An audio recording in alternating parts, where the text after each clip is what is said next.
So roti chapati phulka வந்து எண்ணெயெல்லாம் விடாமல் ரொம்பவே ஹெல்தியான ஒன்று. அதை தான் இன்றைக்கி பண்ண போகிறோம். சப்பாத்தினா கொஞ்சம் எண்ணெய் விட்டு தவாவில் பண்ணுறது. ஸோ அது இன்னொரு நான் பண்ணலாம். இன்றைக்கி நம்ம புல்கா பார்க்கலாம். அதுக்கான தேவையான பொருட்களை இப்போ பார்த்துருவோமா? புல்கா பண்ணுறதுக்கு கோதுமை மாவு, நல்ல வெரைட்டி கோதுமை மாவு, கொஞ்சம் உப்பு, துளி எண்ணெய். இப்போ புல்காக்கு மாவு எப்படி பிசைறதுன்னு பார்த்துடலாம்.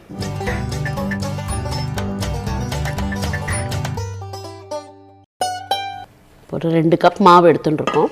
அதுக்கு கொஞ்சமாக உப்பு. இந்த உப்பு சேர்க்கறது வந்து மோர் சவுத் இண்டியன் ஹேபிட். நம்ம வந்து நார்த் இண்டியன்ஸ் வந்து சப்பாத்திக்கு புல்கா பண்ணுறச்சே உப்பு சேர்க்க மாட்டாள். அவள் சாதம் வடிக்கிறச்சே தான் உப்பு சேர்ப்பா. பட் ஸ்டில் நம்ம ஒரு கான்டெம்ப்ரரியாக இதையும் பண்ணிடலாம். கொஞ்சம் கொஞ்சமாக ஜலத்தை சேர்த்துட்டு இதை இப்போ நம்ம பிசைய போகிறோம். முதல்ல லைட்டாக இப்படி கலந்து விட்டுட்டு உப்பு எண்ணெய் எல்லா போர்ஷன் ஆஃப் த மாவுலேயும் படுற மாதிரி. இதுக்கு எப்போயுமே பெரிய ஒரு பாத்திரம் வச்சுருந்தா ரொம்ப கன்வீனியண்ட்டாக இருக்கும். அதுவும் ஃபினிஷிங் ஸ்டேஜில் ரொம்பவே கேர்ஃபுல்லாக இருக்கணும்.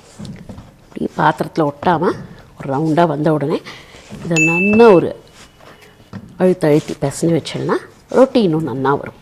இப்போ மாவு ரெடி.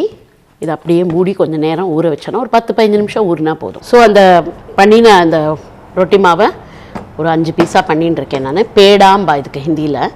அந்த மாதிரி பண்ணிட்டு கொஞ்சமாக ட்ரை மாவில் தொட்டுண்டு நம்ம இப்போ ரொட்டி எடுப்போம்.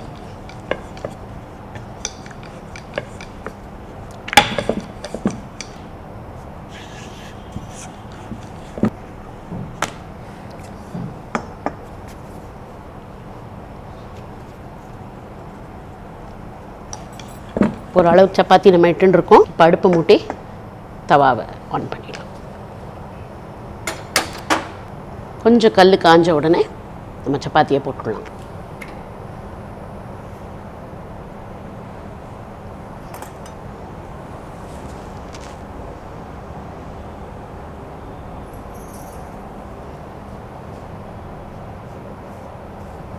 இப்போ அந்த பாகம் வெந்துடுத்துன்னு தெரியறதுக்கு இங்கே கொஞ்சம் ஸ்லைட்டாக பபிளாக வரும். இந்த ஸ்டேஜில் இதை நம்ம திருப்பி போட்டுடலாம். ஸோ இந்த ஸ்டேஜில் நம்ம வந்து அடுப்பை பெருசு பண்ணிட்டு தவாவில் போட்டு எடுத்துருவோம்.